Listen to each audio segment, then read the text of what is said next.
आप भगवान को कभी कभी छेड़खानी करो कि महाराज आप सर्वसमर्थ हैं, सृष्टि करना भी जानते, पालन भी जानते, परले भी जानते, जीव को किसी भी योनि में भेजना जानते, लेकिन दो बात में आप असमर्थ हैं। एक तो हमको अपने से अलग नहीं कर सकते आप, चाहे हमको किसी भी योनि में भेजकर हमारी शुद्धि करेंगे, लेकिन हमको अपने से अलग नहीं कर सकते। दूसरा, आप हमारा अमंगल नहीं कर सकते। मां चपत मारती तो भी मंगल भरा है, और मिठाई खिलाती तो भी मंगल। भगवान विघ्न बाधा देते तब भी आपकी सुषुप्त शक्तियां जगाते, और सफलता और जयकार देते तभी भी आपका उल्लास, उत्साह और औदार्य जगाते। इसीलिए किसी भी परिस्थिति में आप हार मत मानिए। पुरुषार्थ बड़ा कि प्रारब्ध बड़ा, होगा वही जो राम रचि राखा, को करी तर्क बढ़ावी शाखा। प्रारब्ध पहले रचो पीछे भयो शरीर, तुलसी चिंता क्या करे भजले श्री रघुवीर। तो यहां तो प्रारब्ध का महत्व है, तो फिर प्रारब्ध का महत्व तो मनुष्य के जीवन का, पुरुषार्थ का कोई स्थान ही नहीं रहता। तो क्या किया जाए, प्रारब्ध को महान माने कि पुरुषार्थ को महान माने? अगर पुरुषार्थ महान मानते हैं तो पुरुषार्थ से सभी कार्य होते भी नहीं, हम जो चाहते हैं वो होता नहीं, जो होता है वो भाता नहीं, जो भाता है वो टिकता नहीं। पुरुषार्थ कितना भी कर लो, टिकता है क्या? मिला हुआ पद टिकता है क्या? अटल जी का टिका, प्रतिभा पाटिल का पद सदा टिकेगा? तुम्हारा पद सदा पत्रकारी पद टिकेगा? रिटायरमेंट हो जाओगे। तो जो चाहते हैं वो होता नहीं, जो होता है वो भाता नहीं, और जो भाता है वो टिकता नहीं। तो पुरुषार्थ की ऐसी तैसी हो गई। तो प्रारब्ध पे छोड़ दो, प्रारब्ध पे छोड़ देंगे तो हम निकम्मे हो जाएंगे, चाहे कोई हमारा कुछ भी कर ले। तो क्या करना चाहिए, प्रारब्ध पे जीना चाहिए कि पुरुषार्थ पे जीना चाहिए? अगर प्रारब्ध नहीं मानते तो बहुत बहुत उद्योग करने पर भी विफल क्यों होते हैं, और अगर पुरुषार्थ नहीं मानते हैं तो विफल व्यक्ति भी ऊंची ऊंचाइयों को कैसे छूता है? विफल व्यक्ति भी डटा रहता है। तो वैज्ञानिक खोज कितना विफल हुआ, और फिर इलेक्ट्रिक सिद्धांत खोज लिया, फलाना सिद्धांत खोज लिया। तो पुरुषार्थ है तभी विफलता में सफलता आई। अगर पुरुषार्थ का बोलबाला है तो सब करते हुए भी आदमी दुखी होकर, निराश होकर क्यों मरता है? भगवान कहते हैं जो मुझे प्रीति पूर्वक भजता है उसके बुद्धि में मैं अपना तात्विक योग देता हूं, वास्तविक योग देता हूं। भजताम प्रीति पूर्वकम ददामी बुद्धि योगम तम ये न माम उपयांति ते। जो प्रीति पूर्वक मुझे भजता है उसके बुद्धि में मैं अपना योग देता हूं। भक्ति साधन कर मूला, भक्ति सब साधनों का मूल है, लेकिन भक्ति अपने बल से नहीं मिलती, भक्ति पुरुषार्थ से नहीं मिलती। लंका का प्रसंग आता है कि रावण गए, ए माइक वाला, हनुमान जी कहे लंका छान मारी लेकिन सीता जी नहीं दिखी। और फिर विभीषण मिले तो विभीषण ने कहा सीता जी तो लंका में ही है, और लंका तुमने छान मारी तो अशोक वाटिका भी लंका में है, चलो मैं दिखाता हूं। तो सीता माना भक्ति, युक्ति से भक्ति मिली।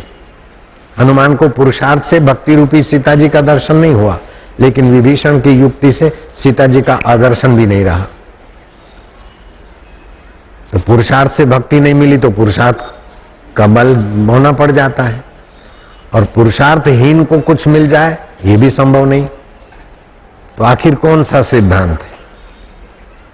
दोनों सिद्धांत सही है। आप पुरुषार्थ करते करते हार जाते, थक जाते तो बोले भाई चलो तरतीब प्रारब्ध था। मेहनत करते करते थक जाते तो सब छोड़कर आराम करते ताकि दूसरे दिन जूझने के लिए। ऐसे ही पुरुषार्थ करते आप हार जाते तो बोले चलो प्रारब्ध था, आराम करो, हिम्मत करो, विश्राम करो, फिर जूझो। तो पुरुषार्थ का सिद्धांत भी अपनी जगह पर है और प्रारब्ध का सिद्धांत भी अपनी जगह पर है। और प्रारब्ध 3 प्रकार का होता है। मंद प्रारब्ध है, समझो मुझे फूंसी फूरी हो गई, मैंने उसको दबोच दिया, जरा सा कुछ लगा दिया सरसों का तेल, ठीक हो गई। वो बड़ा गुमड़ा हुआ, मैंने किसी वैद्य डॉक्टर का सहयोग लिया, वैद्य ने कहा नीम के पत्ते खाओ, मुझे ठीक हो गया। मुझे सिर में गुमड़ा हो गया था और मैंने नीम का रस 20 मिलीग्राम निकाल के पी लिया। 2 दिन के बाद खोजा तो सिर का ढीमड़ा, आप क्या बोलते हैं मराठी में? फोड़ा फोड़ा, टेंगुल, टेंगू, फोड़ा, जो भी आप समझ गए सब। अब डायबिटीज किसी को हो जाता है तो बोले क्या करे, भाग्य में है, इंश्योरेंस लेता रहे? नहीं, पुरुषार्थ करो, आधा किलो करेले के टुकड़े टुकड़े करके तसले में अपने पैरों से कुच लो, 10 दिन कुच लो, 50 से 60 मिनट, मुंह कड़वा होने लगेगा, डायबिटीज चला जाएगा, इंश्योरेंस फेंक दो, नहीं लो। तो ये पुरुषार्थ हुआ। अब मिटता नहीं, क्या करे, भाग्य में ऐसा था, ऐसा करके अशांति को मिटाने के लिए भाग्य का थोड़ा सहारा लो। और तर तीव्र प्रारब्ध है तो भाग्य के अनुसार होता है, लेकिन पुरुषार्थ करो कि भाग्य मंद है, परिस्थिति विपरीत है, मृत्यु या विघ्न बाधा है, आंधी तूफान है जीवन में, फिर भी उसके पीछे उस शिव की कृपा है। कितनी भी आंधी तूफान आए वो हमें मजबूत बना के जाएंगे। क्या ख्याल है? जिसके जीवन में दुख, आंधी तूफान, विरोध नहीं आया, वो आदमी एकदम ढीला ढपला हो जाएगा।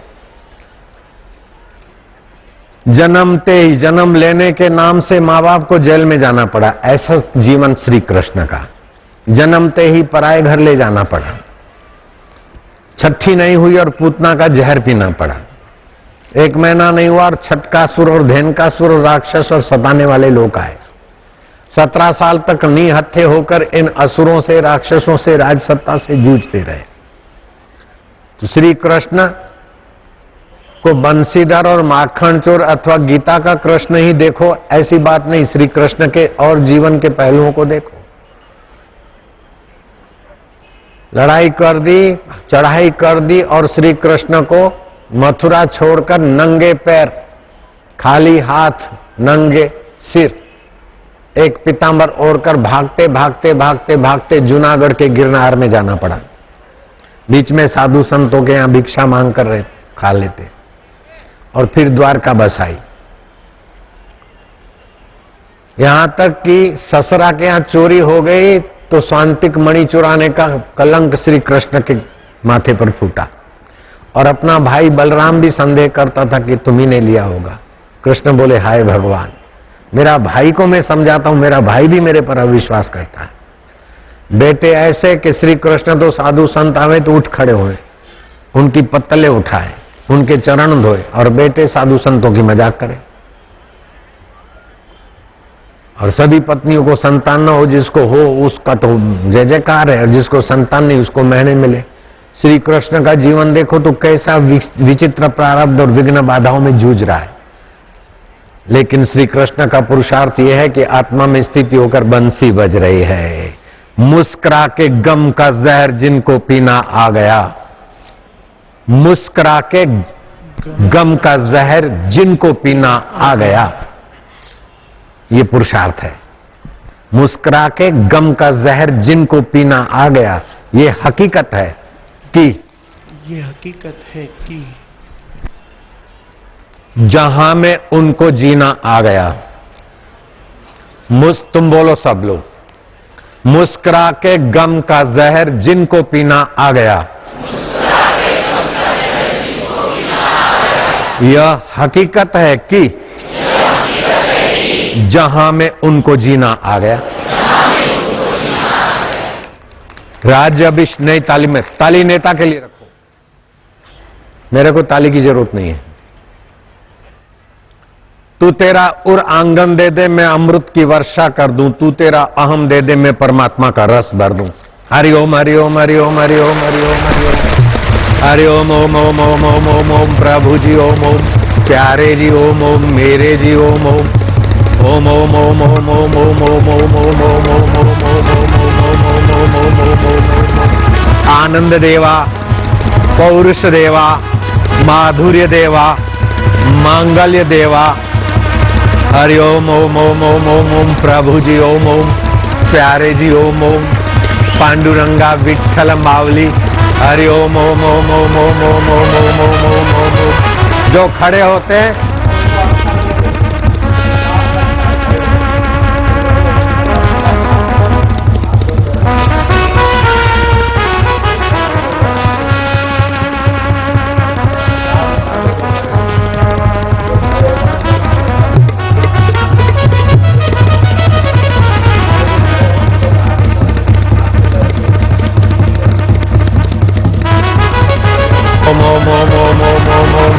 ये पुरुषार्थ है।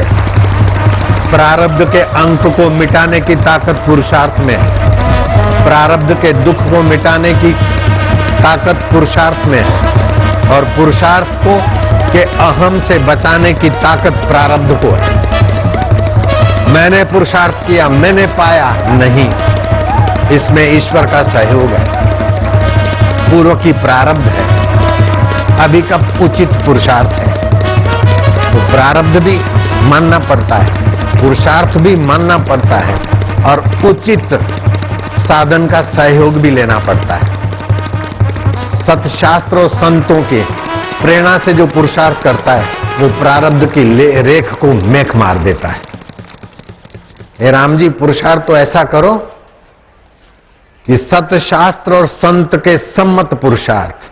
पुरुषार्थ किसको बोलते हैं?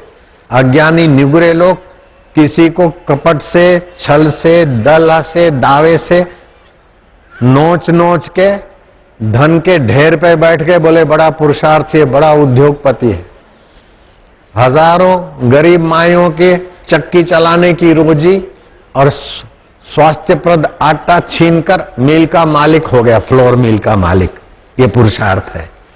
हजारों तेलियों का रोजी रोटी छीनकर तेल की मिल का मालिक बन गया। हजारों छोटे छोटे दुकानदारों के मुंह की रोटी छीनकर बड़ा मॉल का मालिक बन गया। ये पुरुषार्थ नहीं है, ये तो शोषण है, प्रकृति अर्थ है।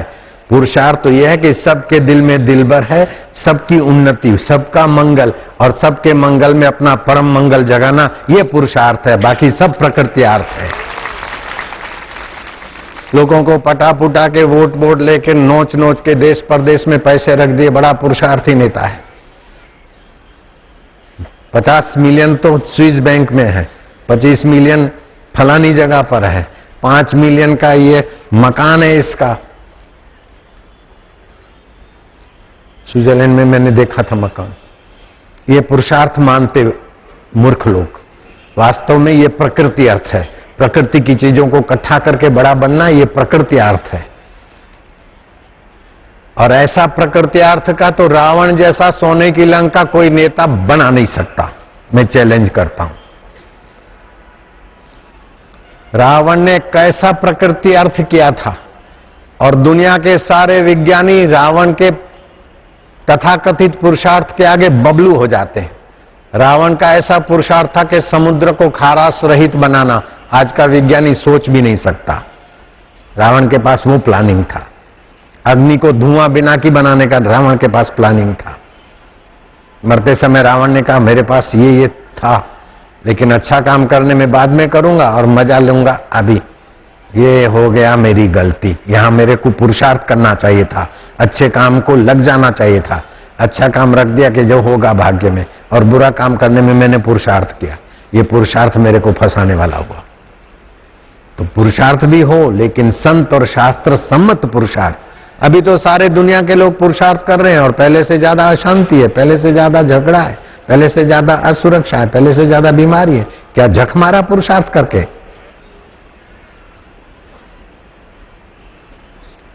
कौन चाहता है कि मुझे नौकरी नहीं मिले? कौन चाहता है मैं विफल हूं? कौन चाहता है मैं बीमार हूं? कौन चाहता है मुझे अशांति हो? कौन चाहता है कि हमारे पति पत्नी में डाइवर्स हो? लेकिन सब बढ़ रहा है। तो शास्त्रीय पुरुषार्थ नहीं है, वासना अनुगामी पुरुषार्थ है। वासना अनुगामी पुरुषार्थ जीव को तबाही के तरफ ले जाता है और शास्त्र अनुसारी पुरुषार्थ जीव को शिवत्व में जगा देता है। आज जो कथे हुए शास्त्र अनुसारी पुरुषार्थ है, जीवत्व में से शिवत्व में जगने का पुरुषार्थ कर रहे हो। आपको शिव जी के तरफ से मैं धन्यवाद देता हूं। सभी लोग बोलना, शिव जी कहते हैं उनकी माता धन्य, उनके पिता धन्य है, उनका कुल और गोत्र धन्य है, जिनके हृदय में गुरु भक्ति है। गुरु भक्ति एक ऐसा रसायन है कि मरुभूमि में भी गंगा लहरा देता है।